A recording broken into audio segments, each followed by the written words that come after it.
আসসালামু আলাইকুম, welcome to ফানাস kitchen BD. আশা করি আপনারা সবাই ভালো আছেন। আজ আমি দেখাবো ভাপা পুলি পিঠা। কত সহজে আমরা বাসায় বানিয়ে নিতে পারি এই ভাপা পুলি পিঠা, সেটাই আজ আমি দেখাবো।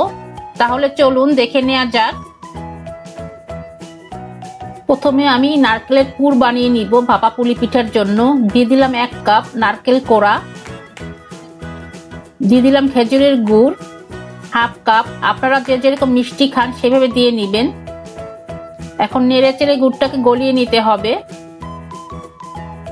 আপনারা চাইলে এর মধ্যে দারচিনি এলাচও দিতে পারেন, কিন্তু আমি দেইনি। খেজুরের গুড়ের আলাদা একটা ঘ্রাণ আছে, তাই দারচিনি এলাচ দিতে হয় না। আপনারা চাইলে দিতে পারেন। গুড়টা গলে গিয়েছে। গুড় থেকে হালকা পানি বের হয়েছিল, সেটাও আমি শুকিয়ে নিয়েছি। এই যে দেখেন, একটু পানি নেই। এখন আমি এটাকে নামিয়ে নিব। নামিয়ে ঠান্ডা করে নিতে হবে। আমি নামিয়ে নিচ্ছি এটাকে।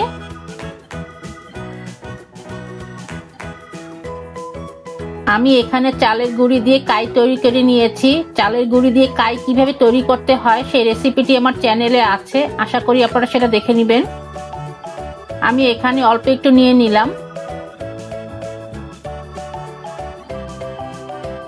এখন একটা রুটির মতন করে বেলে নিব ছোট করে।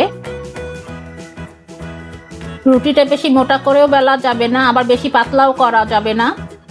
আমি পুলি পিঠার এরকম একটি সাজ নিয়েছি, এগুলো নিউ মার্কেটে কিনতে পাওয়া যায়। রুটিটা বসিয়ে দিলাম সাজের উপরে। এর মধ্যে দিলাম নারকেলের পুর, যে পুরটা আমরা তখন তৈরি করেছিলাম সেটা দিয়ে দিলাম।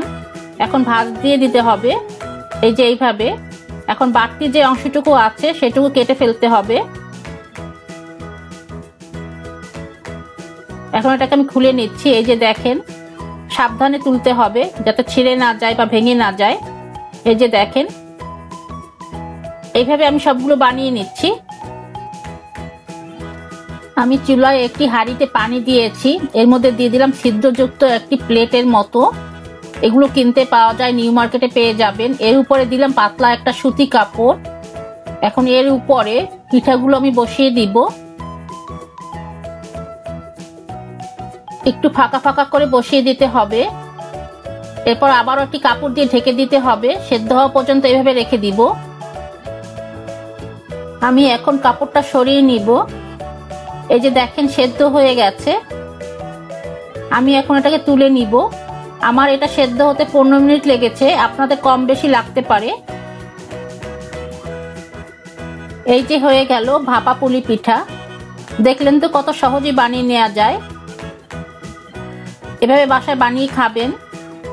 সবাই ভালো থাকবেন আর আমার জন্য দোয়া করবেন। আল্লাহ হাফেজ।